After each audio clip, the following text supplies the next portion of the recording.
κινητό εδώ κάποιος. Ωραία, οπότε...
Το είπα και στα παιδιά, ρε παιδί.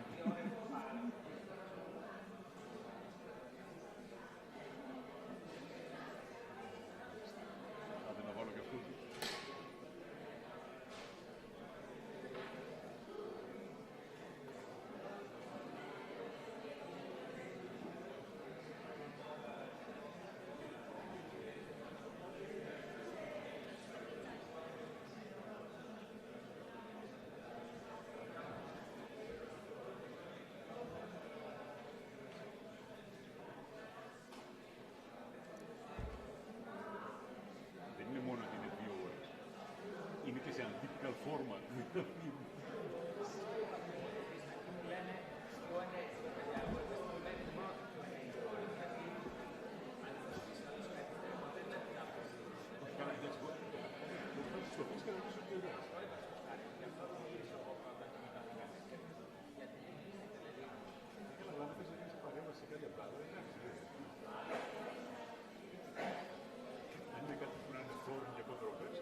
Okay, welcome everyone for this third panel. I see that the numbers are increasing instead of decreasing, which is unlike the demographic problem of Greece.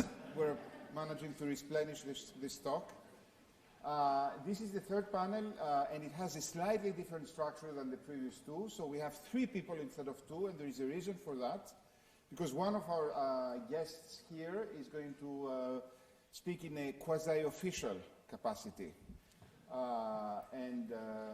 Then we're going to discuss all together about the issues he's going to raise, but also other issues as well that have to do with the economy and political economy of Greece. We've touched on some of those issues, questions of structural reforms, for example, etc. And so I'm very happy today, first of all, to introduce Alexis Patelis, who is the head economic advisor to the Greek Prime Minister. So he's a person whose main objective is to turn around Greece. And he's going to explain to us how he's going to do it. And because he is here in this capacity, we're going to invite him to speak for about 15 to 20 minutes maximum to give us his agenda. And then we're going to discuss it with Vassilis Monastiriotis, who is a professor, associate professor here at the LSE. He's a political economist. And Panos Tsakloglou, who is coming to us, he's also visiting here at the LSE, but he's based at the Athens School of Economics and Business, or Athens University of Business, an economist who's worked both as a researcher, as a research economist and academic economist, but also has had in the past more public capacities as well. The topic is going to be more narrow, and I hope we're going to learn a lot of things and probe a lot of things. So I'm going to invite Alexis first to talk to us, and then after he's finished, we're going to go to the other 2 guests and have a discussion. Thank you very much. I'm assuming this works, the microphone? Yeah. Thank you very much. Thank you, Stathis, for the invitation, and it's a great honor and pleasure to be here with you today. Unfortunately, I did not study at the LSE, but like many of you, I lived away from Greece for a number of years, 7 years in the US and about 11 in the UK. Mainly working as an economist and as a strategist for various investment banks at Wall Street and the city. Closer to the microphone if you can. It's quite difficult. Should I use this one maybe or not? Can I? Yes, yeah. Better. Also did a stint, past 10 years running my own research shop. I am one of those so-called technocrats that gave up their career in the private sector to join the Greek government. This was because I firmly believe Kyriakos Mitsotakis is the guy to lead Greece to a new era. He's not only a visionary, but also very methodical and systematic and very honest. And what I'm going to try to do today is talk to you about the government's plan and see what you think about it. I'm going to motivate the conversation by an observation. We've had in 2019 a big jump in economic sentiment in Greece. This happened mostly around the election in July, but also there was a second jump most recently in December. We have the strongest economic sentiment since 2007 and the strongest consumer sentiment since 2000. This has happened despite the global economic slowdown, which has engulfed pretty much the rest of the world. And so the question is going to be why, and the secondary question, of course, is that sustainable? So the economic plan of the government, you should think of it as a triangle. It's a triangle with 3 sides. The first side is fiscal. We want to lower taxes, of course, abiding by the framework, the fiscal framework that the country has. The second is reforms. You need structural reforms to increase the country's growth rate. And of course, this government believes in doubling Greece's growth rate from 2 to 4%. And to do that, you need to attract a lot of investment, primarily foreign investment. Thirdly, it's the banks. The banks are still saddled with a lot of bad loans, and I'm going to talk about this in a moment. And of course, the center of the triangle is governance. Governance means you need to have the right people, attract the best people from anywhere. Of course, that includes myself, just kidding. And empower them with a strong institutional framework. And this is absolutely critical, meritocracy, if you want the country to recover. The best example I can think of right now is, of course, the nomination of Katerina Sakellaropoulou as the country's president. She's not only the first woman to be nominated to the highest post of the country, but also She is a person outside the political system and, of course, was nominated for her qualities. She is a top judge, and we hope that she will be an inspiration to all of us. But there's other changes of less importance. We have about 18 technocrats in vice-ministerial positions. There is a new single transparency authority headed by ECB corruption specialist. There is a new leadership at the Competition Authority, at the Capital Markets Commission. There's a new head of the Public Power Corporation who comes from the private sector. And hopefully we'll see more signs of this improved governance in the future. For example, this week, the Capital Markets Commission finally managed to change the board of directors at Fully. This took quite a lot of effort. So let me talk a little bit about the three sides of the triangle, and I'm going to start with fiscal. Fiscal, this government believes in lowering the tax bill. Of course, we still have the 3.5% primary targets to abide by. And in 2020, the budget managed to find 1.2 billion euro of fiscal space to include and vote through the following changes. We've had a lowering in the corporate tax rate from 28 to 24%, and there's a plan to lower that further to 20% in the future. The dividend tax rate has been cut from 10 to 5%. There is a reduction in the introductory marginal tax rate from 22 to 9% and a lowering of the whole income tax curve by 1%. There's been, of course, also reduction in the NFA real estate tax by 22% already. Sorry. And there's sort of been some other more subtle changes that don't cost that much. There's a new introductory, stock options are now going to be taxed as capital gains, not as ordinary income, which basically means a 15% tax rate. And for newly formed companies, it's just going to be 5%. So if you want to start your tech company in Greece, now's the time. There is a new, there was the abolition of a surcharge that the previous government had imposed, 75 basis points on REITs, real estate investment trusts, and mutual funds. That's gone. And there's a new non-dom framework in Greece, which is basically very similar to the Italian one. If you haven't lived in Greece for 7 of the past 8 years, then you can choose to move to Greece and pay a flat tax of 100,000 euro on your global income. You can do that for 15 years. Obviously, you'll still be taxed on your Greek income.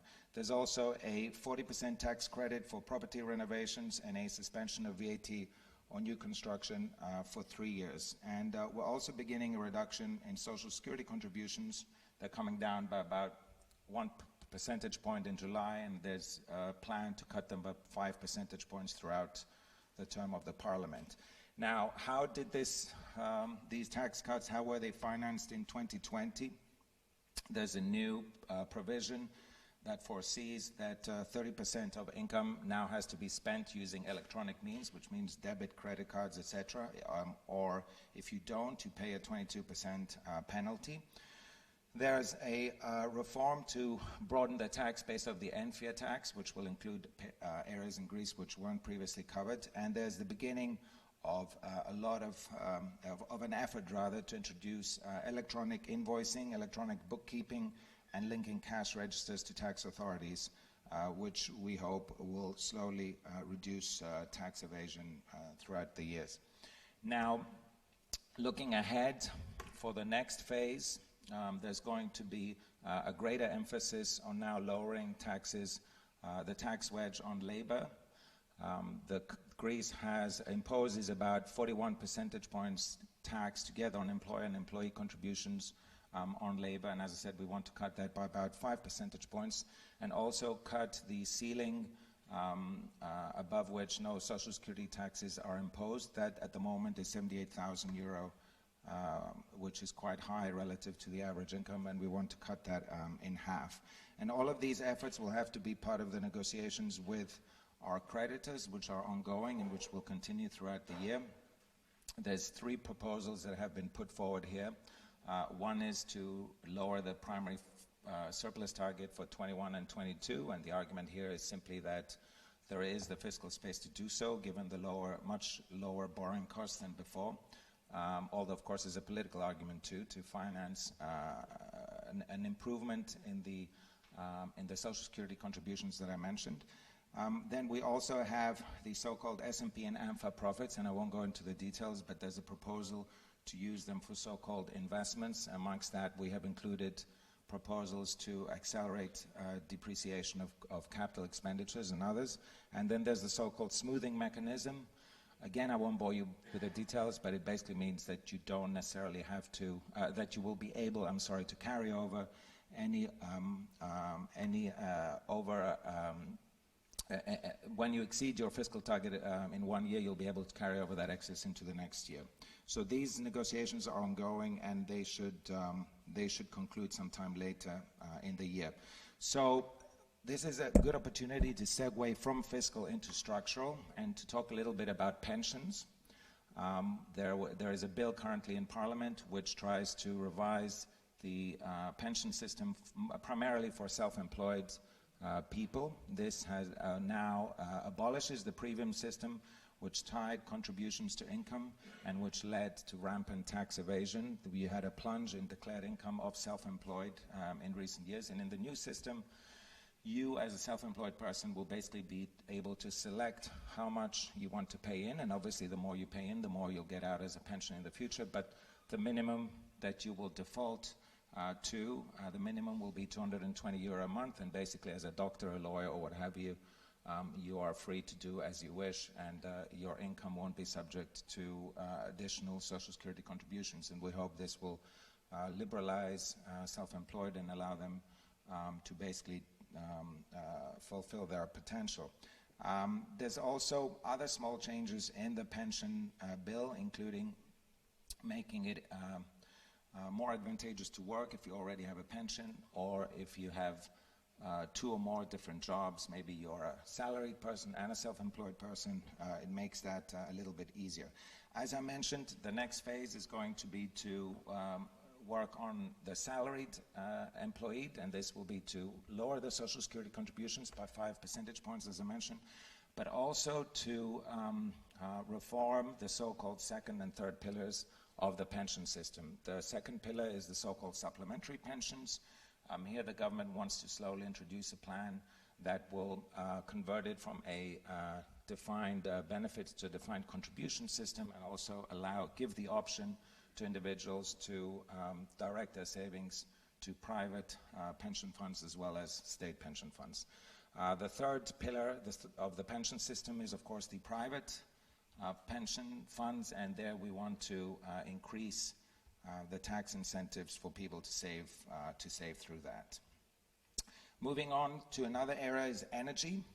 This is very interested to hear about the climate change question earlier. So the government has 2 main priorities on energy. These are sort of overreaching priorities, and those are, number 1, to reduce the country's dependency on coal and to move to renewables, and number 2, to introduce competition. So on the first objective, which ties obviously with climate change, and I would note that Greece is one of the few countries in Europe which doesn't really have a Green Party, and that's sort of a topic worthy of discussion in itself. But on moving to renewables, the Prime Minister made a commitment to shut down all lignite-producing plants by the year 2028, and in fact they'll all be shut. All but one will be gone by 2023. This was a big commitment because over half of electricity in Greece is produced at these lignite plants. And of course, they're very concentrated in the region of Western Macedonia. So from a societal perspective, you have to be very careful to provide alternatives for those communities that will be hit, and the government is working on that. In the transition to renewables, we have to move through natural gas. The natural gas company thereby is being privatized. It's split into 3 parts: infrastructure and commercial.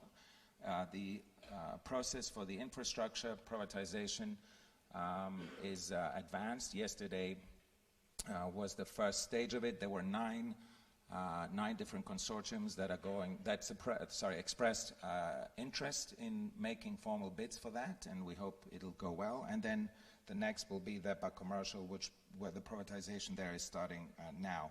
Of course, the ultimate objective is to move to renewables. It is embarrassing as a Greek that despite the sun and the wind that we have a very, very small share of our current energy produced through these energy sources. And the government is very open to new investments here, and there'll be a bill through Parliament soon to make it easier to undertake large-scale investments in renewable. On the second objective, which is to introduce competition, here you have to start with PPC, the state electricity company, which, as you know, was losing about €1 billion a year, which of course is not a sustainable situation.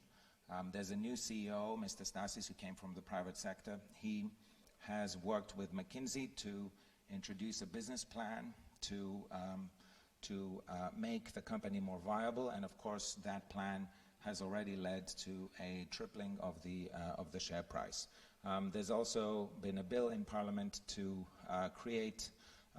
move PPC more towards being a private company than before. And of course, the government has also announced that it will be selling off 49% of the state electricity, of the distribution network, the with strong minority rights, and this privatization should come later in the year. And we're also studying disposing of an additional share in the transmission network, ATHMIE.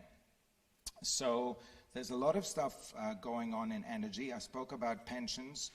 To complete the privatization area, there's the sale of the remaining 30% stake of the Athens International Airport. This is ongoing. There have been 9 bids, and they should close soon.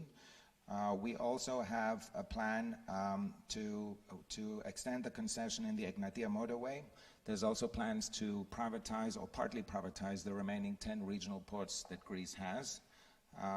We have a bunch of marinas to go as well. Of course, the government still has a 35% stake in Hellenic Petroleum that will be disposed of as well. There's an underground gas storage facility in Kavala. And of course, ultimately, the government also controls a large stake in real estate. There's big stuff going on in digitization. The new Ministry of Digital Transformation, headed by Mr. Pierakakis. The objective there is to simplify and then digitize. Simplify and then digitize. The plan is to copy the UK's portal, government.uk, and to make a one-stop shop for all of the stuff that you do with the Greek government. But there's sort of many interim steps. There's going to be the new IDs that will be introduced, and of course the interim objective of unifying the 3 different numbers that you have as a Greek person: the afimi, your taftotita, and your amka. Those will soon become one. And of course, there's a variety of efforts to digitize the courts, and as I mentioned before, invoicing. And document management system in general for the public sector. Labor reforms, a bunch of stuff. I won't bore you with all the details, but probably the most interesting one was, which has already gone through Parliament, was to create a public registry for worker and employee organizations that attest to the capacity and the sources of funding of these organizations. So it'll be a public record who belongs, how many members the labor union has, and the employer organizations, because sometimes they claim to represent people that they don't. And of course, the ability to vote online for strikes to make it more democratic. Attracting investments means simplifying licensing as well. The bill in October contained a lot of provisions. I will highlight here again to make it brief. I will highlight that companies will now have the ability to certify their investments using private accounting firms rather than have to wait for the state to do their certification. And there's another bill that is going to be submitted to Parliament in March, which will also simplify and expedite environmental regulations as well. And of course, Minister Georgiadis has been instrumental at trying to restart some of the projects that had been stalled under the previous government. That includes Costco in Peresport, which had wanted to make a large investment in Peresport, which was blocked. It's now been unblocked at 600 million. Hydroplanes, I'm sure you all know the story with hydroplanes. They should be finally operational this summer. The Hellenicon project, which is an enormous project that is going to unfold over the next decade. There were the 4 ministerial decrees issued to unblock it, and of course the tender for the casino has taken place. We're now waiting for the courts to decide on the final winner, but in the meantime the government will issue a decree so that some of the preliminary construction works can start at Hellenicon. Education, another big focus with Ms. Karameos. Again, I won't bore you with all the details, but I would highlight the ability for the Greek universities to introduce English language speaking courses, so to attract students primarily outside the EU, so that means the UK these days. But it's starting with an obvious BA in archaeology and ancient studies, but we want Greek universities to collaborate with foreign universities and try to attract foreign students. Cyprus has done it. They've converted Cyprus into an education hub, and there's no reason why Greece can't do that too. So, and then the final part of the triangle is the banks. The banks are a complicated issue. We have about still 73 billion of non-performing exposure on the banks. The Hercules plan, which I'm sure you've seen, is currently being implemented. This is based on the Italian GACS model, and it basically provides with a, what you do as a bank, is you securitize a bunch of NPEs, you split them into senior, mezzanine, and junior tranche, and then the state provides a guarantee for the senior tranche, which basically means that it's cheaper for the banks to sell those off, or rather it has a smaller effect on their capital base. Alpha Bank has announced they'll do a 12 billion securitization. Eurobank is, of course, the first one doing 10 billion. NBG has said 6 billion, and Piraeus Bank have said 7 billion. So in total, that should affect about half of the NPEs, and this will unfold in the coming year and a half. Meanwhile, we're also working on a very important initiative, which is the so-called single insolvency framework. At the moment, the country has 9 different disparate systems to oversee restructuring and bankruptcy, and we want to introduce a single one which will modernize the framework, and so this will include rules overseeing restructuring and bankruptcy of both private individuals and enterprises throughout the whole gamut of their debt. And this is absolutely necessary in a capitalist society to have a functioning system to cover failure, and this should come to Parliament by the end of April, and should also help the banks to the extent that the value of the collateral depends on how efficient it is to use it. There's also a bill that's going to come through that will revise corporate governance rules in Greece, and the Capital Markets Commission. And of course, capital controls were finally lifted in September. Now, underlying a lot of this is an improvement in the real estate market, which, of course, real estate is the main form of collateral for the banks, as you know.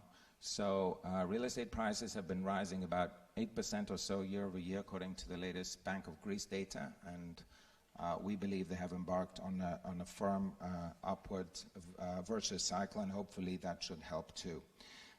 Which brings me back to the earlier question that I asked: why has sentiment surged, and is this sustainable? I'm hoping that it's surged because people are happy that the new government has come into place. But on a more serious answer to the question, there are also political reasons, together with economic, behind this. And I would venture a guess, and maybe addressing the question of the conference: are we in a new paradigm? I would say that yes. The elections in July effectively brought to a close a long period of crisis in Greece.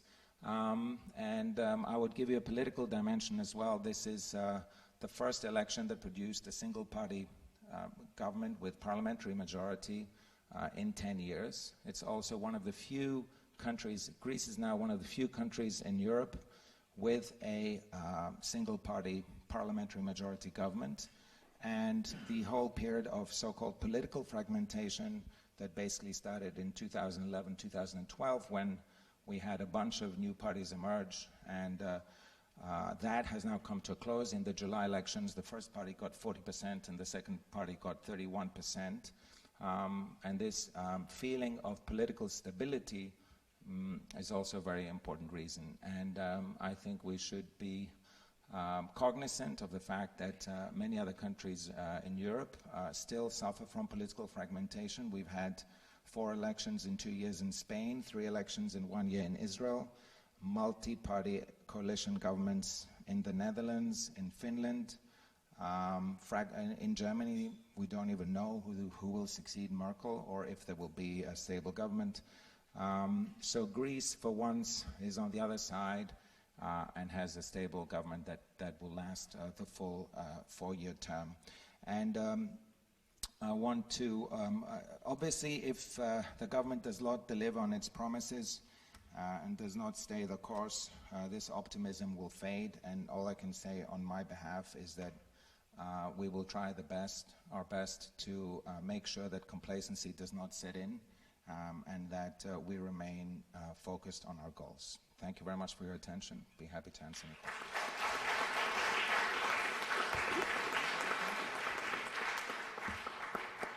Well, thank you very much, Alex. I feel exhausted with all the enumeration of various measures. And as an outsider, I'm not sure exactly how to make sense of them. Is that a lot going on, or is that not enough going on? So before I ask you this question, I want to turn to our 2 guests here who are much more experts than I am, starting with Panos Tsakloglou. What do you make of all that? Should I believe him? First of all, Alexis Patelis spoke as a technocrat and at the same time as a politician. As a politician, you have to inspire, and he tried to do this thing, and this was very well done. On the list of things that he mentioned there, on most of them, I fully subscribe. There are minor issues where I would have preferred, let's say, an alternative kind of a route, but the true story is there.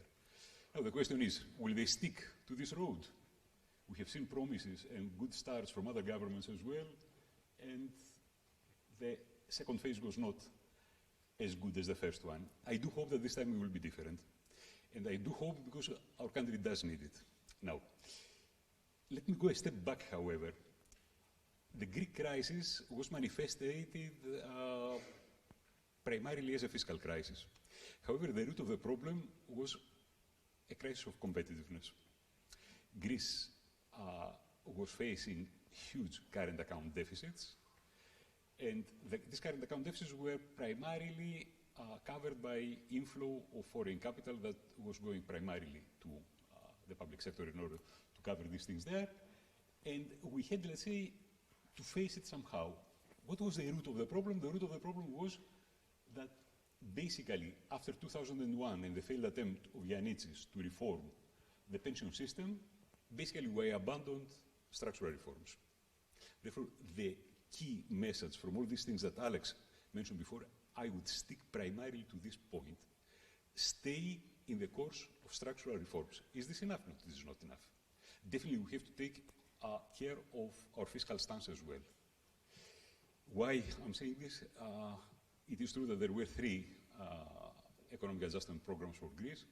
However, I'm not sure if there is a need for a 4th one, whether anything will be forthcoming, and if it is not forthcoming, we all know the consequences. I have the feeling that this is something that the entire political system does realize, and this is very good.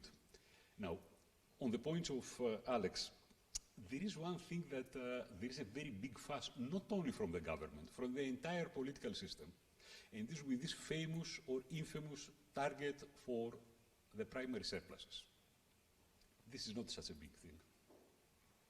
We are talking about 3 years only. Other countries have done it. We have done it in the past. What has never been achieved in the past is to have for 40 years after that primary surpluses in excess of 2% or 2.5% per year. In my humble opinion, the target must be there. However, in political terms, this is not a very good idea. Why? Because these targets are after the 4-year term of the government and so on, and they have the feeling that this is the reason that we do not go in this direction. Therefore, to cut the long short, definitely we have to stick to fiscal consolidation, but the first and most important thing that we have to do is structural reforms now. Let me ask you a question here. What would be, in your opinion, the main reason why the government may fail to stay the course?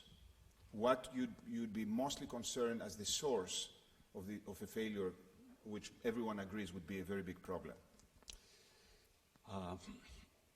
Again, I will go to the cause of the Greek crisis. Even though the manifestation of the crisis was an economic one, the root of the problem was political. It was populism. And there is always a temptation to go in the wrong way. And I can give you some examples. In the previous parliamentary period, there were at least 3 times that we obviously took the wrong step, and nobody out of the 300 members of parliament dare going or even saying something against it. The first was, let's say, the so-called personal difference for pensioners. The second one, it was, again, related to pensions, and it was the introduction of the so-called 13th pension. And the third one, and I will disagree with my friend Vassilis there, it was the sudden increase by 10.5 percentage points of the minimum wage. What I noticed there was that there was not a single voice in Parliament saying that, hold on a second, what are we doing here? We have a huge problem with the deficits of the pension system. There are huge inequalities between old and new pensioners, and both in terms of equity and in terms of efficiency, we are going the wrong way, and we stick to this. And these are the main dangers, and especially when the elections are looming around the corner, there is a very high probability that many people may be tempted to go the other way. Thank you very much. Let's go to Vassilis. What's your view? Okay, so going back to the original question, I won't comment on the minimum wage increase yet. I agree very much. The presentation was very inspiring and quite comprehensive, and there's a big number of reforms in the list. Most of them definitely go in the right direction, and as with everything, we can always disagree on specific aspects, where this reform should happen or not, and in what direction. However, I would have a more kind of critical view altogether, and I have somewhere in my notes the words complacency, ambition, and strategy, and I don't want to say that there's no strategy, no ambition, and much complacency. But I think from the things that we heard, a lot of the things are the things I would expect to hear. Some of them are processes that were happening anyway. So digitalization, we have the digital agenda. We are signatories of the digital agenda of the European Union. It's not that we, there's good elements in it, but it's not that we are moving to a new paradigm in any kind of sense. The banking system, deal with NPL, securitization, and so forth, again, are things that were happening, had to happen, and they're quite normal. It's not that, again, they would signify a new paradigm. Even though the resistances in Greece have been extraordinary in the past. So, for example, the introduction of English-speaking degrees shouldn't be revolutionary, but maybe in the context of Greece is a bit that as well. But I would like to argue that in the grand scheme of things, I'm not quite sure that this triangle does actually describe what I would call as an ambitious strategy for a new paradigm in Greece. And I think where my word complacency came in my notes was that we seem to be quite content with the fact that we're closer to the positive predictions about growth rates. So, over 2% all of a sudden seems very good, solid, and we're happy with it. And what I think should be happening is to have the ambition to go in what in some parts of the literature would call the growth acceleration regime, where the country jumps into some, not for a very long period, but for some period, into some like 5-6% of GDP growth. I know in a political forum, if you go to the Eurogroup and tell them we aim for a 6% growth, they're going to laugh at you. I'm pretty sure that's what's going to happen. But you have to have an ambition, you have to have a strategy. Why are they going to laugh at you? Because they think it's impossible? Because they think Greece specifically cannot do it? Because other countries cannot do it? Because of the general economic conjecture? What exactly would be the problem? Okay, I guess it doesn't happen very often. Greece is not the best example of good governance in the past to orchestrate that. When it has happened, often it happened not because it was really orchestrated through good governance, but kind of coincidence of circumstances that all worked together, although there was a bit of planning, so, rarely things happen just because you wish them. So there would be disagreement and, a bit of laughter, exactly because we don't have the good record, but also because if it was so easy to plan, then everybody would plan it, of course, and attain the objective. But I think if I'm going through, obviously improving the incentives to the tax system is important. But it's not enough if you don't know where exactly the new businesses are going to form. Do we want more construction and we subsidize the construction sector?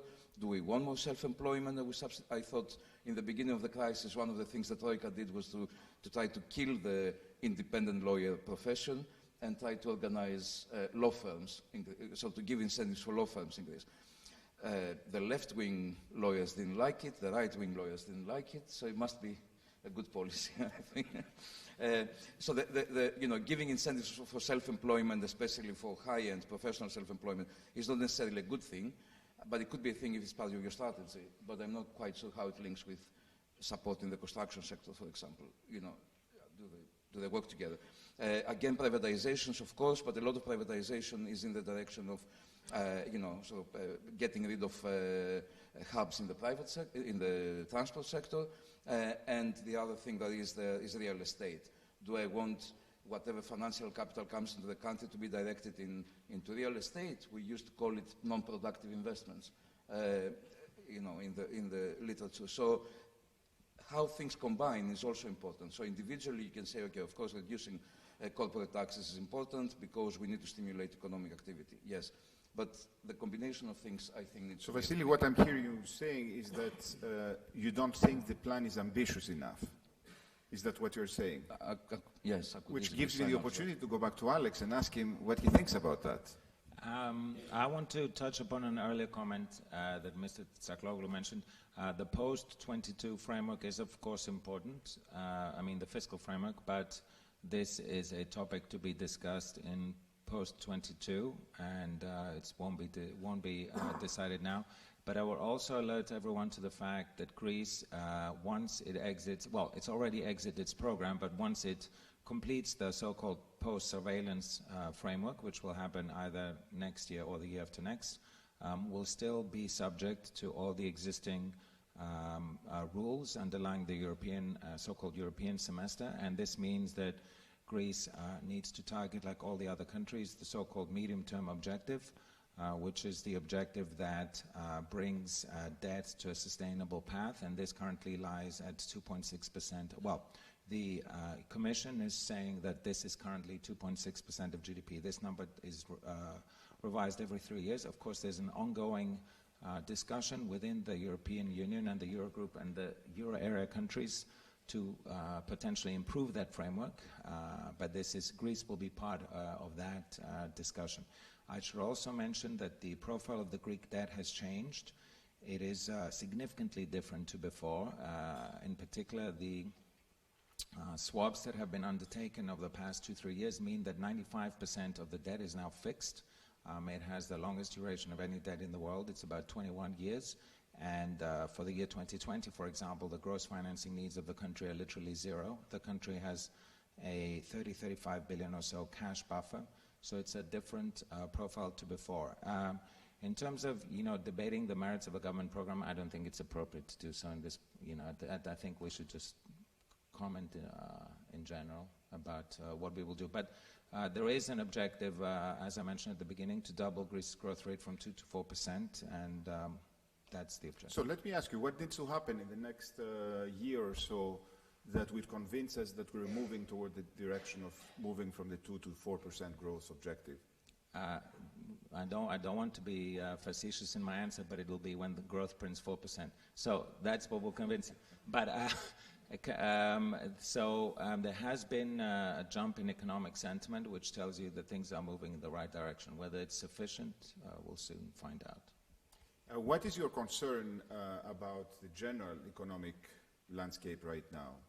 You mean away from Greece? Away from Greece, and how that can affect the Greek prospects?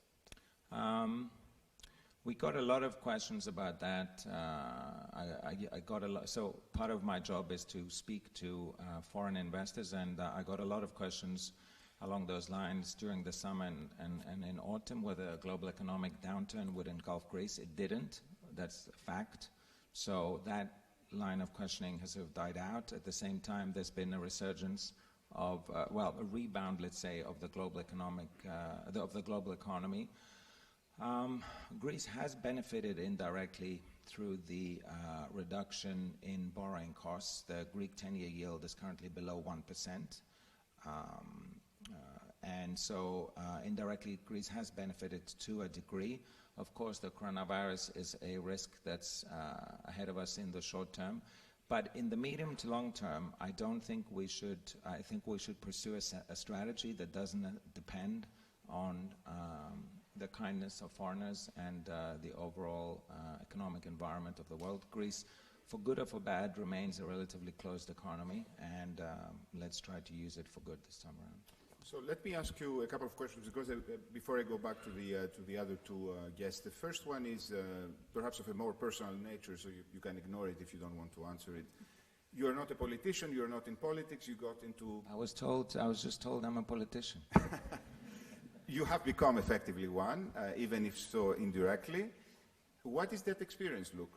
How is it, what are the things that you saw that either surprised you positively or negatively that wouldn't be anticipated or expected by any one of us? That would be one question. Another question would be, let's stick to that if you want to answer it. I think in general I've had a positive impression through my experience. I won't comment on the current government because, let's forget politics for a moment. I will say that there are a lot of very well-meaning and very hard-working people who work at various ministries. And public servants. Yes, and they work at not ideal conditions, let's put it that way. And there is a lot of feeling that they want to help the country and do what's best for the country. I would also add that... How can we empower these people? Through what I mentioned at the beginning, governance. So meritocracy and promoting the right people. There's also other aspects of the Greek government that I just was not exposed to. For example, our diplomatic corps, and I think we have the ambassador somewhere, or we had him before, is very impressive. I had not come across that before, and it impressed me very much. I think also politicians, even though I'm not a politician and it's not my aspiration to become one, I think they're also sometimes derided for the wrong reasons. It's a very difficult job to do your day job and to be re-elected, and I personally admire a lot of them. A final question. So you talk to foreign investors and you're trying to convince them to invest in Greece. What do you think, besides the obvious, again, are the biggest hurdles for that? So there's the biggest non-obvious hurdles.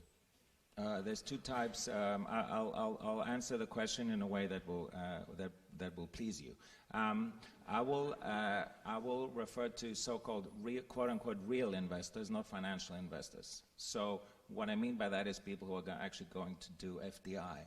And so the standard complaint that they have is, of course, of high taxation, primarily, and of which we're trying to address, and of delays in approval of investment plans, which we're trying to address. The one thing that is brought up that I think is more difficult to address is a shortage of labor, which might seem very counterintuitive with a 16% unemployment rate.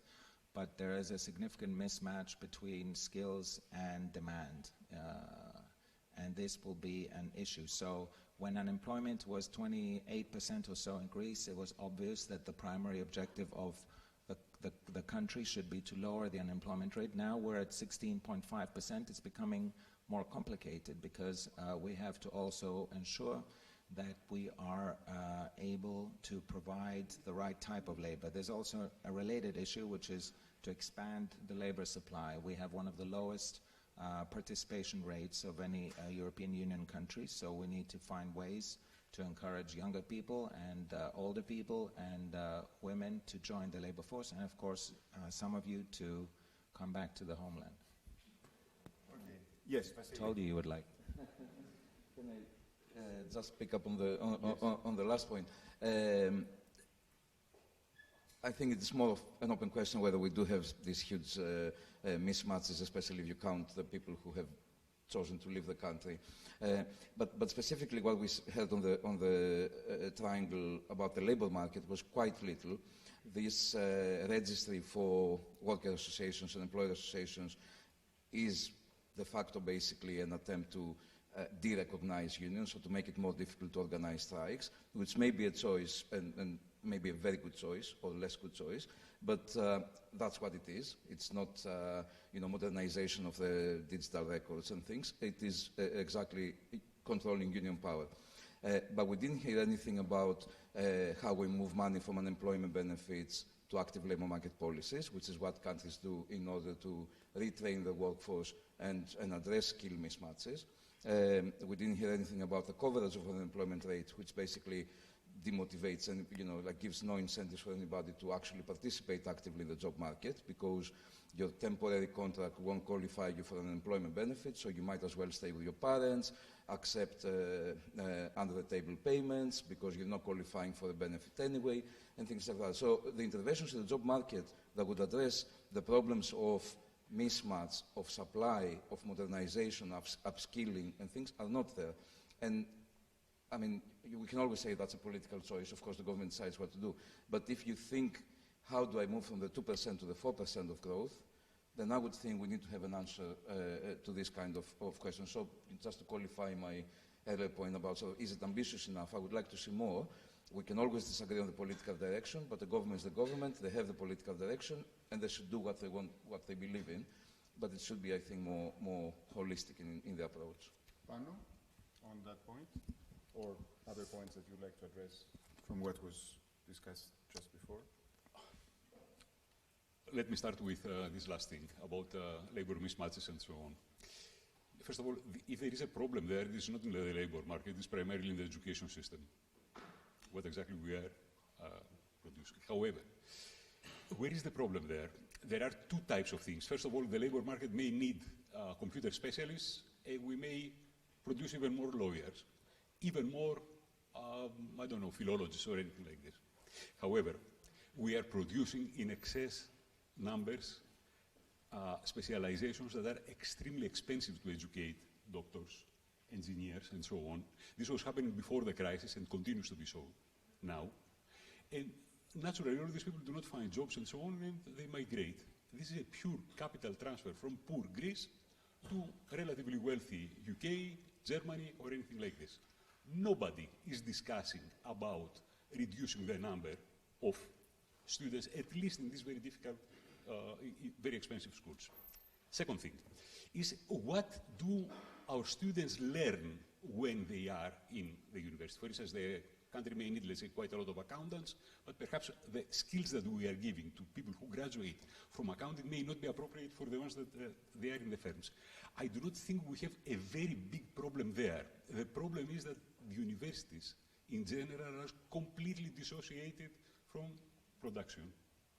You will not see sandwich courses or anything like this that we find in several other countries. Let me ask you a question here. One of the very big discussions globally, not just in Greece, is the question... I haven't finished there. Yes, Yeah, but I wanted to push you in that direction, is the question of very rapid and fundamental changes in the labor market and the skills. Which is my next Exactly. point. So you're not advocating making the system more specific in the kinds of skills it gives? Anything but that. What we need is to diversify the system a lot. Definitely, the working force of today will need to do retraining, continuous retraining for many years after that. Universities must be adapted to this.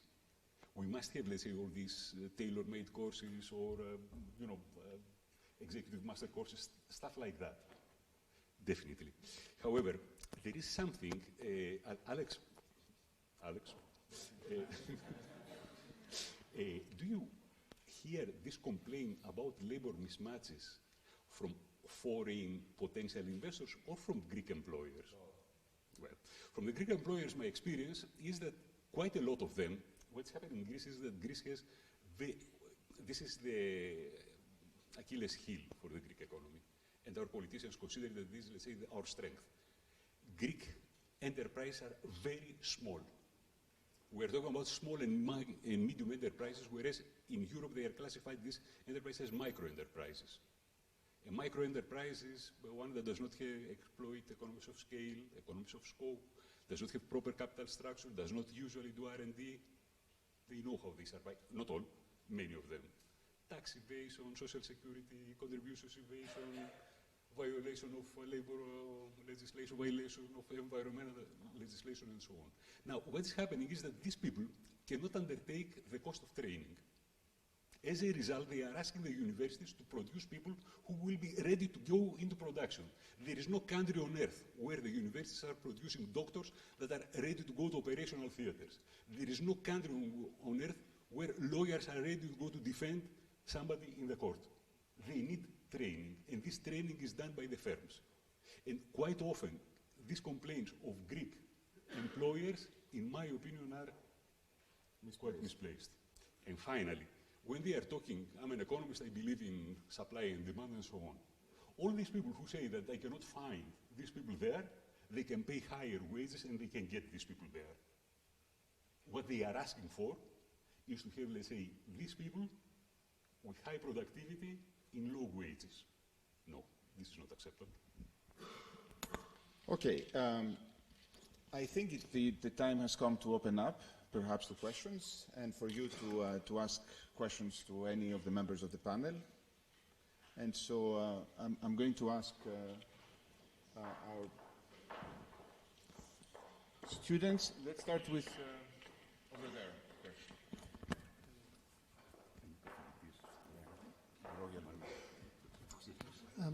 So this is a question, I think, primarily for Alex. Can you speak up, please? Yes.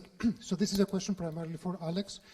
So in the plans that you presented, you did not refer to the incentivizing the export orientation of the Greek economy, the export orientation, and it seems to me that that is going to be a constraint that will become very, very prevalent, because if you succeed in stimulating domestic production, stimulating consumption through lower taxes, stimulating construction by waiving the taxes on construction, then this additional income will go, some of it into consumption and therefore some of it to imports.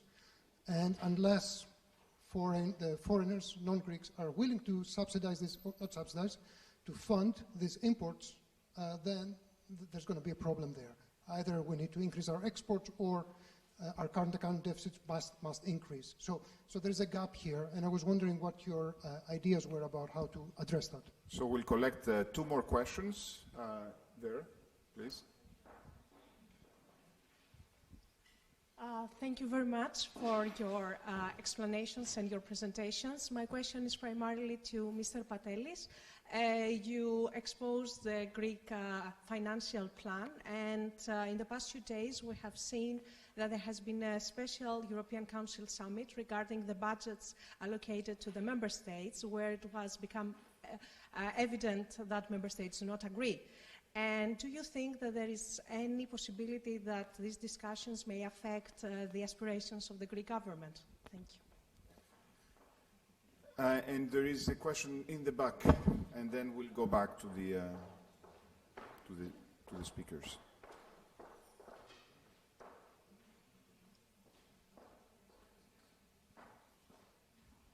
Hi, I've got a question in three parts. The first part is, have you considered, in terms of pension reform, the possibility of making pensions tax-free for people who wish to retire into Greece?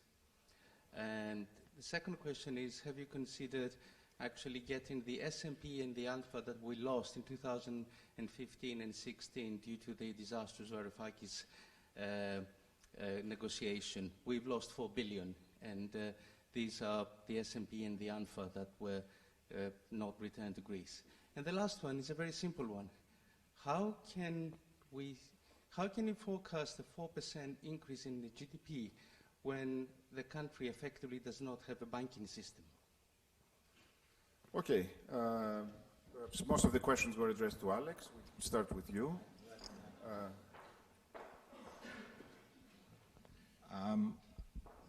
Okay.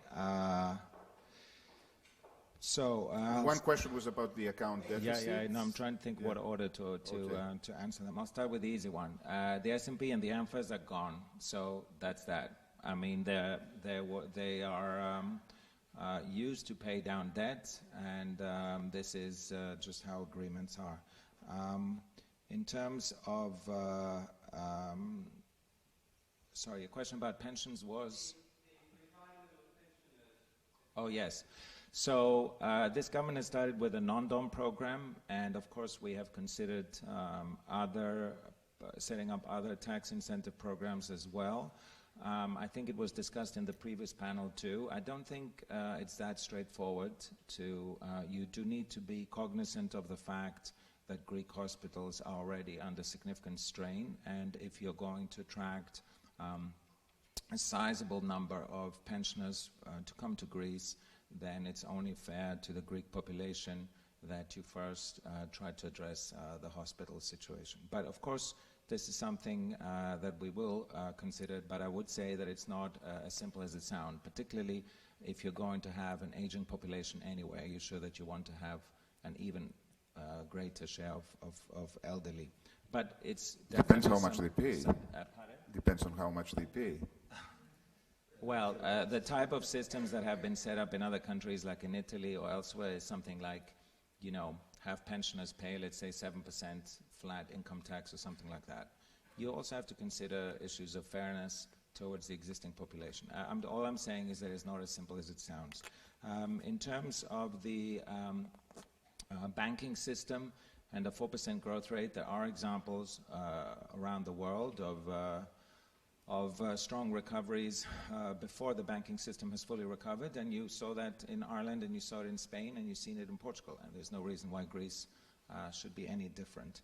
In terms of the ongoing negotiations for the EU budget, I don't want to necessarily comment on them other than to say that these negotiations tend to last a significant period of time, and I'm very lucky because I'm not involved in them. In terms of exports, supporting exports, I do want to apologize. I didn't mean to suggest that a 20-minute presentation is going to cover every single aspect of the government's plan, and I'm not a representative of the government. I'm an economic advisor. The choices that have been made on taxation and on fiscal plans are cognizant and are consistent with the constraint that Greece will have from its external accounts. We do not want to encourage consumption. For example, there has not been a reduction in VAT. The previous government, for example, cut VAT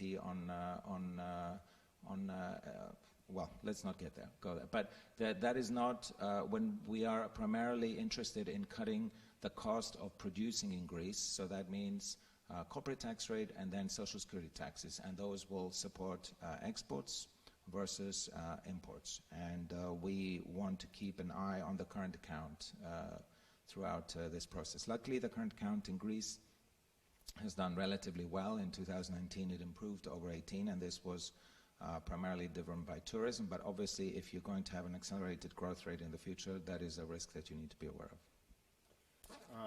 Would you like to address some of the questions as well? I will address briefly three things, and I will ask for a clarification. First of all, European Union budget. Milestone with a tip cap. Nothing. Pure theater. This is happening every 7 years. If you go 7 years back or 14 years back, we had exactly the same thing. The difference between the two sides are minimal. However, all of them have to demonstrate to their electorate that we fought hard until the very last euro. However, can I ask you about the use of the budget? Have you seen how many countries have spent already, now that we are close to the end of the programming period, the budget that they should have spent by now? All of them, literally all of them, are behind schedule. Therefore, we always have, let's say, this drama there. We fought so hard for this budget, and then we have the big problem where to spend this money for the budget. In the first years, it is not only in Greece, but in Greece is, let's say, perhaps the worst example of all. We do virtually nothing. And then we have, let's say, a very narrow window close to the end where we are throwing money out of the window. And I'm afraid that we are about to do the same thing, because in the previous year, nothing was done in several areas. Secondly, on the question of AMFI and SMP of Andreas, I think that the question was slightly different than the one you replied to. It was about the ones that were lost. I agree with Alex that it's very difficult to reopen this thing. However, the losses are not as high as you mentioned. About half the money that was there were AMFI and SMPs from the Bank of Greece, and they have gone back as dividend to the Greek state. Now, regarding the 4% growth rate and so on, this is something that I think that in all panels there were hints, let's say, about what's going to happen with the growth rate of Greece and the like. In the short term, we may have relatively good prospects. Why is it so?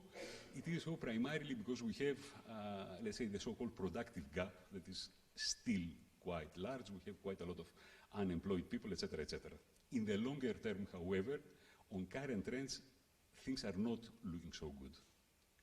The IMF are not paranoid when they are talking about relatively low, although the number they are adopting is perhaps a bit over the top. However, what's happening is that Greek society is an aging society. Aging societies do not produce very high growth rates. First of all, because they have all the needs, let's say, in order to finance pensions, etc., etc. But the second that is not discussed widely is that normally the good ideas come from people like you, not from people like me, in your young ages. Therefore, it matters quite a lot to have a lot of young people in the population in order to achieve high growth rates. Now, in the short term, however, and unlike what was mentioned in the previous panel, in the short and medium term, we will not have serious problems in our labor market. Why is it so? First of all, we have still very high unemployment. Secondly, the labor force participation of women is still far below the European average, but this is improving over time. The third, it was something that was related to the pension system. We have changed the rules of the pension system in the years of the memoranda in such a way they have closed most of the loopholes for early retirement. Compulsory retirement age is 67 and so on. This means that we will have, let's say, for the short and medium term, I do not anticipate to have, let's say, serious labor shortages. In the long term, the situation is different. And finally, and this is, I will close with this, there is something, Alex hinted at it, but he did not elaborate. I mentioned before that the main problem of Greece, it was a problem of competitiveness. Now, if we go to our textbooks, what we tell our students is that normally we have two factors of production. One is labor that is normally stuck in a particular country, and then we have capital that is mobile across countries. As a result, if there are, let's say, even minute changes in the cost of capital, they are moving, let's say, to another country, etc., etc. This is wrong.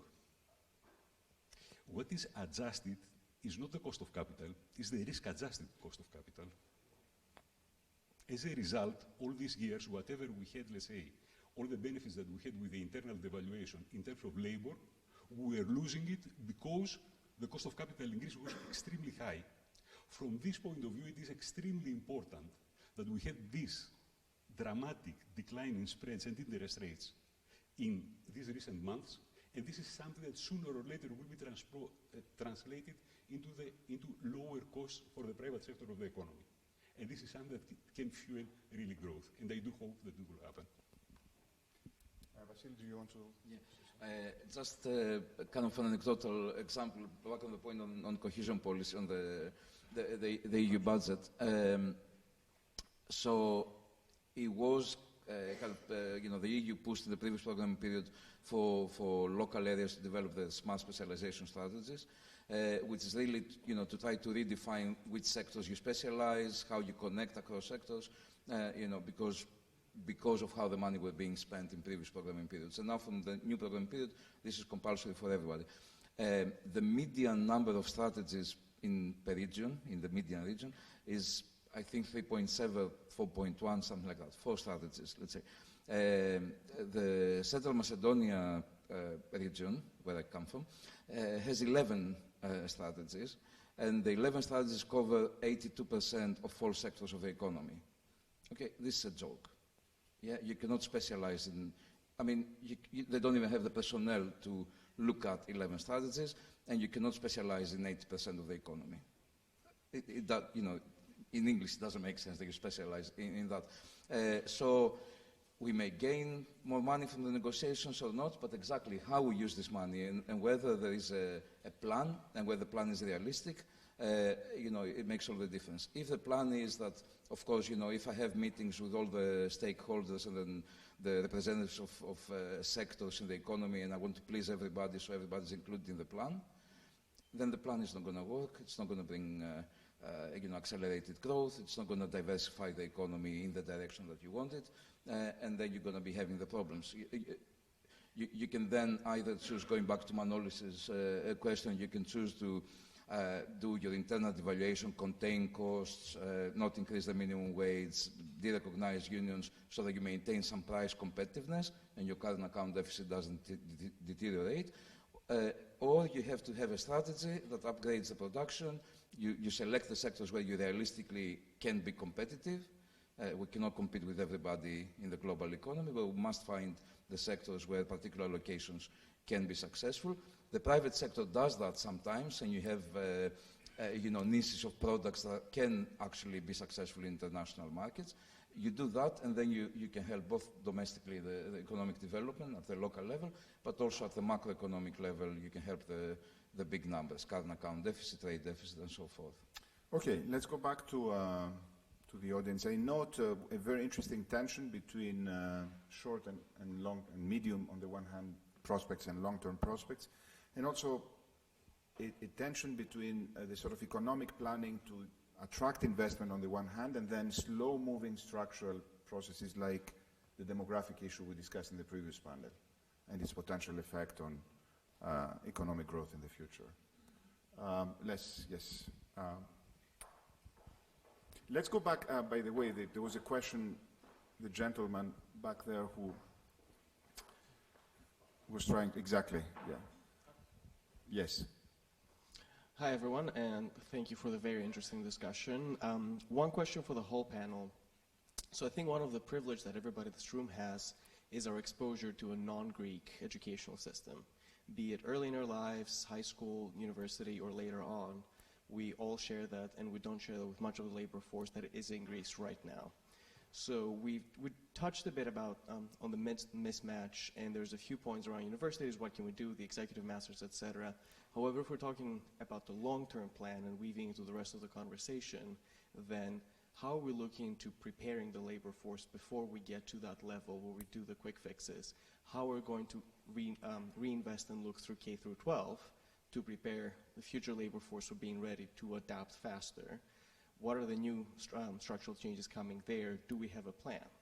And then a second quick question for Mr. Patelis. I think one of the issues we've been talking about is, you know, strategy is clear. Yes, it's maybe short or medium term, not so much long term.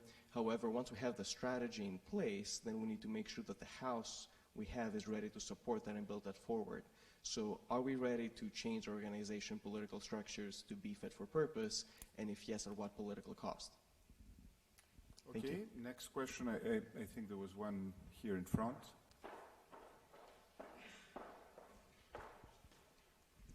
Thank you. I wanted to ask if there are, if there's any merit in thinking that partnerships for businesses, when you attract investment, if you can focus on partnerships so that know-how gets into the country, and also marry students, because you talked about shortage of skills and unmatching skills between what employers ask and what labor can give. The notion of internship, if that's something that could kind of link all these three elements together and move the bar forward. We can take another question. Yes, in the back there.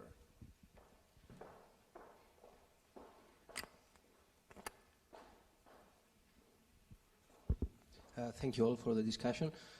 So my question is a bit generic. There's a big discussion around the topic of circular economy, green bonds, and stuff like that. So I would like to hear your opinion on that, and how could Greek economy could exploit these policies in order to achieve economic growth.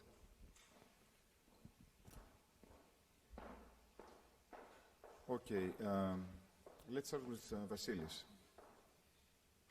Okay, thanks. I know very little about the circular economy, so ashamedly I will not pick up on this question. But on the question about how do we prepare the labor force of the future, which also connects to the big question about mismatches and things. Obviously, we need to be able to predict where the future jobs will be created, what sectors, and then we need to be very effective in providing this education. Now, governments cannot do that. They cannot predict very well. They cannot move very quickly. And the way they process the information can be quite slow. It's more democratic, but it's slower in general. So you need, if you want private markets, you need something private to make this work. Now, again, then there's a choice. You can bring in something that allows private universities to come in, and you hope that there will be good private universities.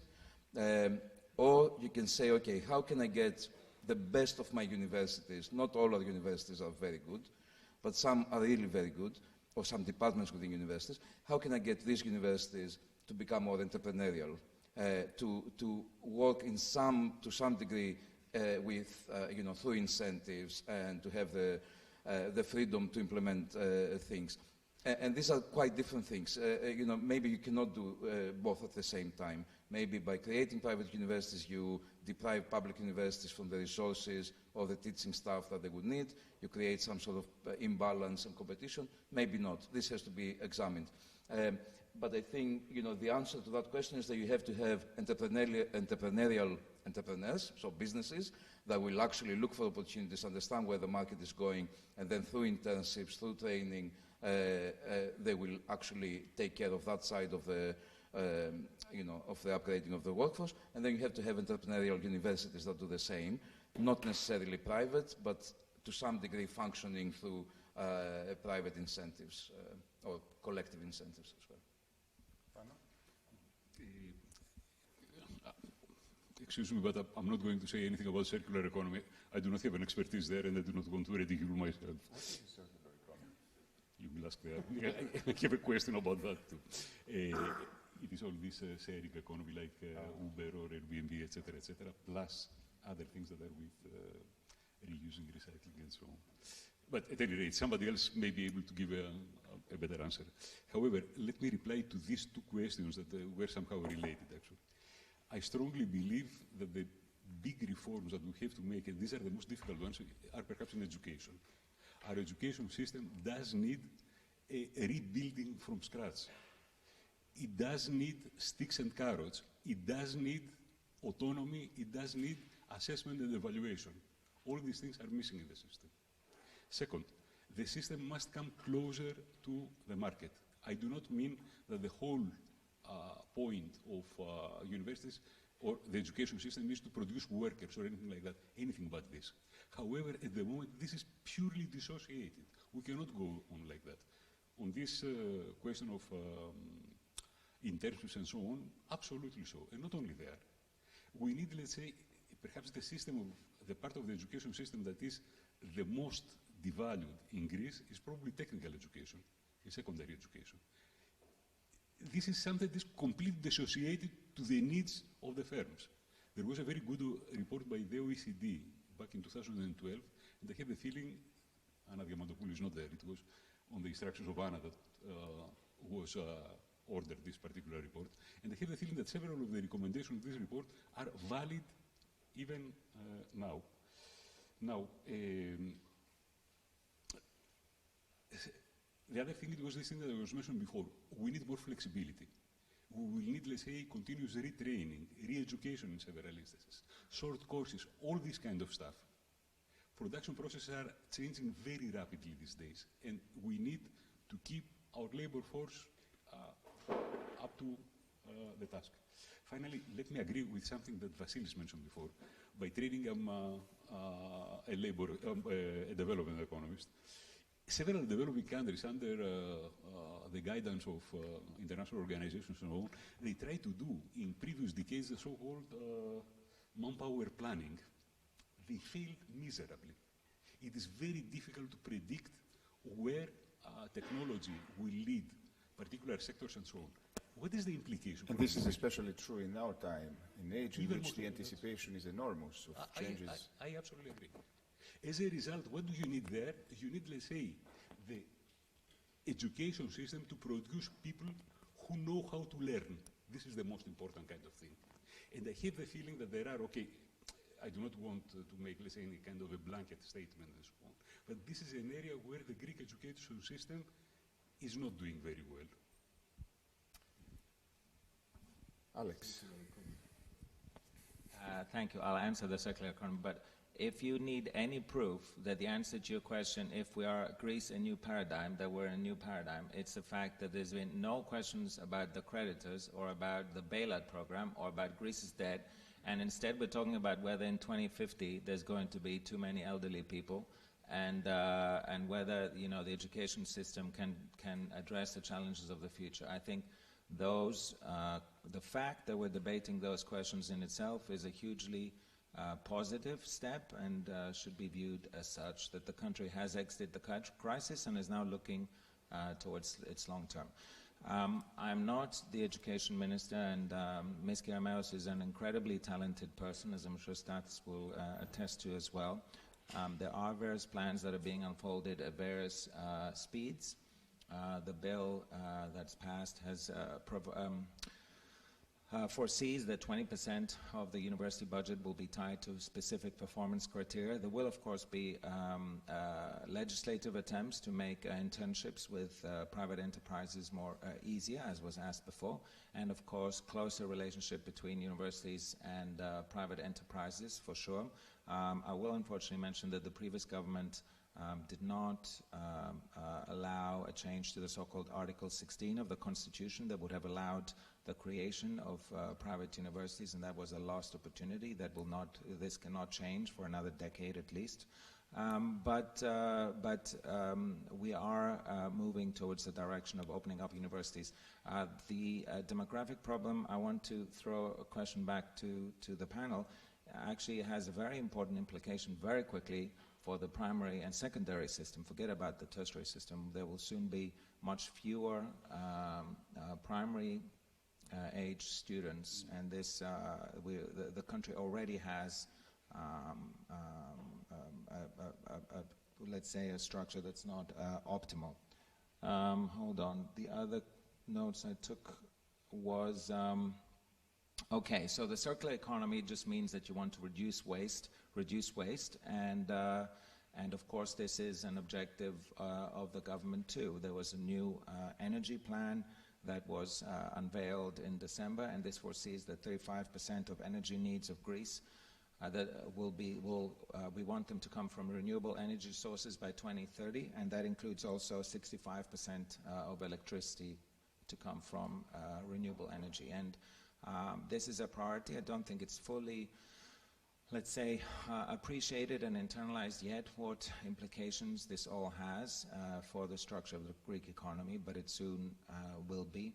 In terms of using green bonds or other types of green financing, I think it's one of those cases where Greece is not going to invent the wheel. We have a lot of best practices from outside Greece that we plan to implement and take into account, and of course there is a huge focus in the upcoming budget that was discussed earlier towards the objective of transition to a green economy. There's the Just Transition Fund that's been set up, and there's going to be greater specificity of incentives that will be applied throughout the European Union to promote a green agenda.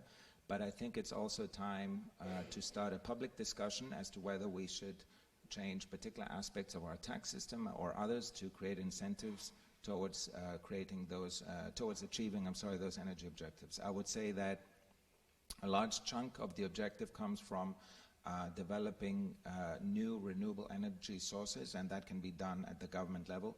But if you study the plan, you will see that another large chunk of it will have to come from energy efficiency of existing buildings, and this will require mobilization of the private sector, and it's a lot more complicated if you think about it, but this is something that the country will have to think about over the next decade or so. Okay, so let's go for a last round of questions. Start here, and then we'll wrap up with that, and then go back. Thank you. My question is about one concept mentioned by you, inequality. And in relation to that, I'm also concerned about social mobility. One thing is about raising the standard, the economic standard of the country, but then if this doesn't consider social mobility and also social inequality, then there will be a political instability, which is not going to help also economic growth. I wonder if I could hear a little bit about what you think of this issue. Thank you. Thank you. And there was a question in the back. Thank you for the very interesting discussion, and it's been very interesting and encouraging to hear all the panels and to see that the things are improving in Greece. I just want to ask, considering this is a room mostly full of Greeks that live in the UK, what are the incentives that there are in Greece at the moment in terms of, politics, society, for someone to come back to Greece after having spent 10, 15 years away from Greece? Thank you. The good life. That's the main incentive. And we'll take a final question. If there is no final question, let's there was? Okay. Vassilis knows the look from my eyes because he's my supervisor. No, so I wanted to ask the panel, what is your vision for the sources of sustainable growth in Greece in the long term? Where is growth going to come from beyond the short-term real estate boom?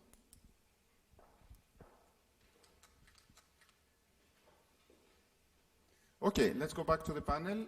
Perhaps start with you. Okay, first of all, thank you for the question. My specialization is, in fact, inequality and poverty. So, the level of inequality, as we measured in Greece, is higher than the European average. During the crisis years, unlike what is often mentioned, that was, let's say, an explosion of inequalities, etc., the changes were pretty mild. And in fact, the current level of inequality, according to some simulations that we are doing, is not very different than the one that we had at the beginning of the crisis. However, what is the main change that we had these years? It was, let's say, the change in the composition of the various parts of the income distribution, and especially the poor. Before the crisis, there were several elderly people who were below the poverty line, but not far below it. Unlike what is often heard in the public discourse, and of course there were very substantial cuts in pensions, however, these cuts in pensions were smaller, substantially smaller, than the average decline in income. Okay. Second, the myth is that the cuts were horizontal, anything but that. The cuts were very, very substantial for the top end of the distribution, but quite low for the bottom of the distribution. As a result, in the crisis years, we had some kind of a replacement of the elderly as the poor segment of the population by people who were unemployed. And for people who were unemployed, there were dramatic consequences. Why? Because we didn't do our homework in the good years before. Our unemployment system is quite inadequate, both in terms of how big is the unemployment benefit and especially how long it lasts. And at that time, Greece was one of the very few countries in the European Union without a minimum income guarantee scheme. Fortunately, during the crisis, we made inroads in all these directions. Minimum income guarantee was established. Several other policies that were introduced were means-tested. Child benefits, housing benefit, energy benefit, etc., etc. Now, regarding social mobility, we do not really have good studies to compare Greece with other countries.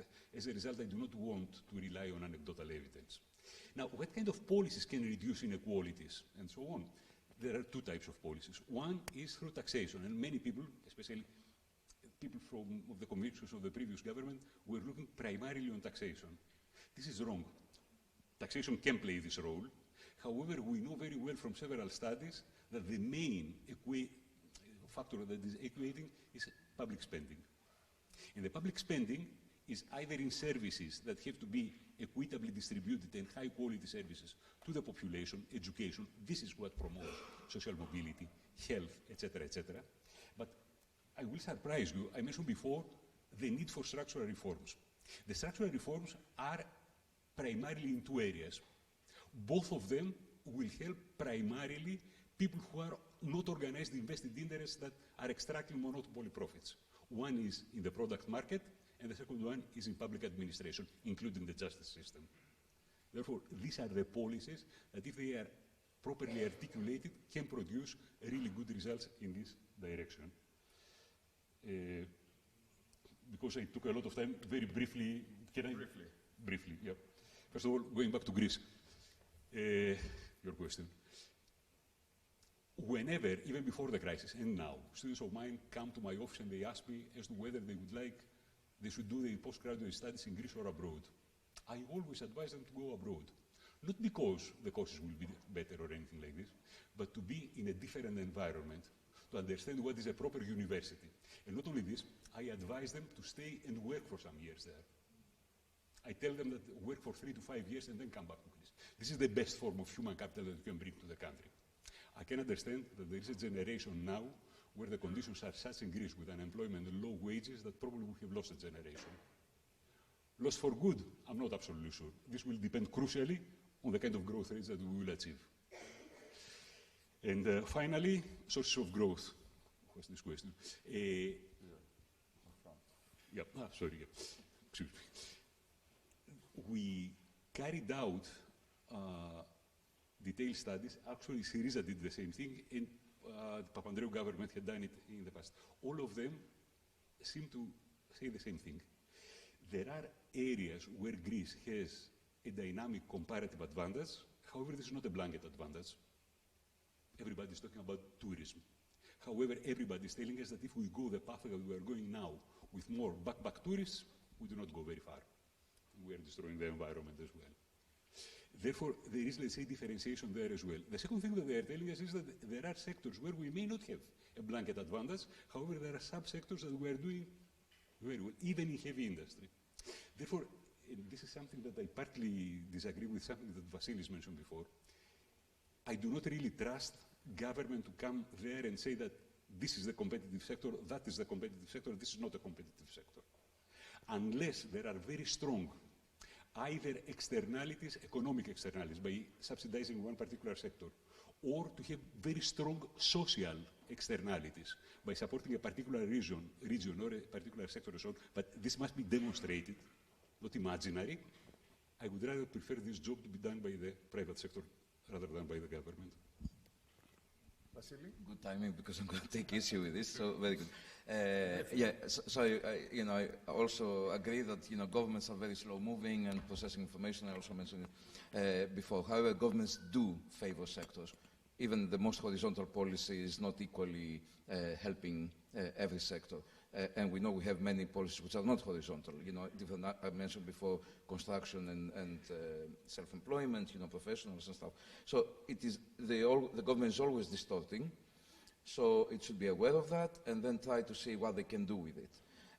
And what they can do with it, also in line with what is in kind of the current thinking in the literature, is to have an industrial policy that tries to allow people to take risk, also fail. So the reforms to the bankruptcy law are important in that respect. So not reward failure, but encourage failure, because through that, you also have encourage risk-taking that can entail also failure. But also you have to have an idea of, really what is going on. So not perfectly predict which sector is going to produce how much value added in 10 years from now, but, some idea where you're going. I remember hearing both from Tsipras and from Samaras previously, and I'm pretty sure from Mitsotakis now, which are the sectors of the Greek economy: tourism, agribusiness, or agriculture, and shipping. Okay, these were the ones before the crisis, during the crisis, under the center-left government, under the center-right government, under the left-wing government. This is not serious, exactly because what Panos said, there are pockets of advantage in different parts.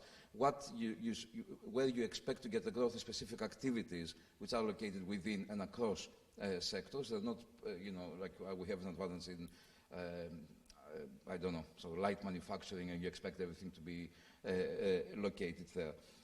What is important, where growth is going to come, is when these sectors are discovered through the support of government initiative, but are discovered by private actors, and they connect to global value chains. Obviously, that doesn't tell you where you should invest your money in the future, but the government should be aware of that and encouraging that. If we don't know who we favor in trade relations with, then we do not know which global value chain, which part of the global value chain we're part. We don't know who we compete with, and so forth. So we just let the important stuff for the autopilot, and then we think, okay, if I deregulate enough, something's going to happen. It's not always like that.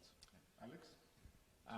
By the way, if I'm looking at my phone, it's because I'm trying to save the planet by not using pen and paper. But so I've just been taking notes. In terms, which is now going to be from renewables. But in terms of industrial policy, I agree. Obviously, this government believes in the free market, so it's not going to tell you that the future of Greece is this, that, or the other sector. However, it is the job of the government to allow that to happen. I will give you some very simple examples. Hydroplanes. I mean, the previous government passed a law that said you cannot develop a hydroplane company other than with the government being the majority partner. Obviously, no one's going to open a company if that's the case. So removing obstacles leads certain areas to grow faster than others. And there are another example is fisheries. We need a reform of the existing fisheries framework if we want to encourage the industry. We can. I will highlight Norway. Norway went from producing no salmon to having the largest salmon industry in the world. So there are things that the government can do to develop certain sectors, and that's sort of how we view it. In terms of social mobility, the question was about mobility, not about inequality. So, because in terms of inequality, obviously, we are putting more resources into the guaranteed minimum income, which was also an initiative launched by the previous New Democracy government. And there are various safety nets in place. In terms of mobility, the key, I think I agree with Professor Tsakloglou, the key is to remove the obstacles that create an insider-outsider system. And this happened through the patronage of the political system in the past, through government jobs, and also through oligarchs in the private sector. And when you privatize companies and when you try to create new structures, that also creates the environment for competition, which also supports social mobility. In terms of the brain drain and giving advice to the audience, look, anybody who has lived outside Greece has spent endless hours talking about this, and since I'm old enough now to have discussed this for the past 3 decades of my life, I will tell you that I'm firmly of the belief that there's no one answer, and I'm not going to give advice to anybody. You should all live your own lives and do what you think is right for you at any particular moment in time.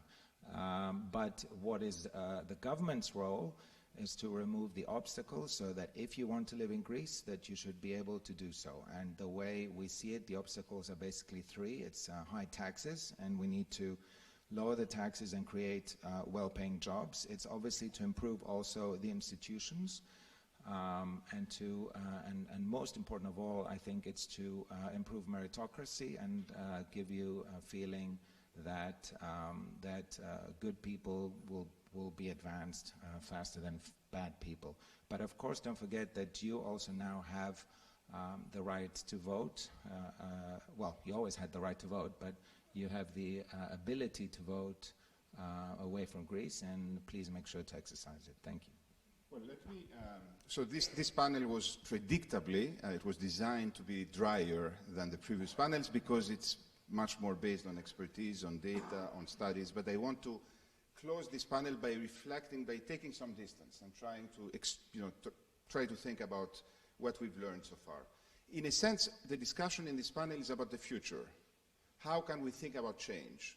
And the most difficult thing about thinking in terms of how the future is going to be is that we think with the mental categories we have in our mind which come from the present.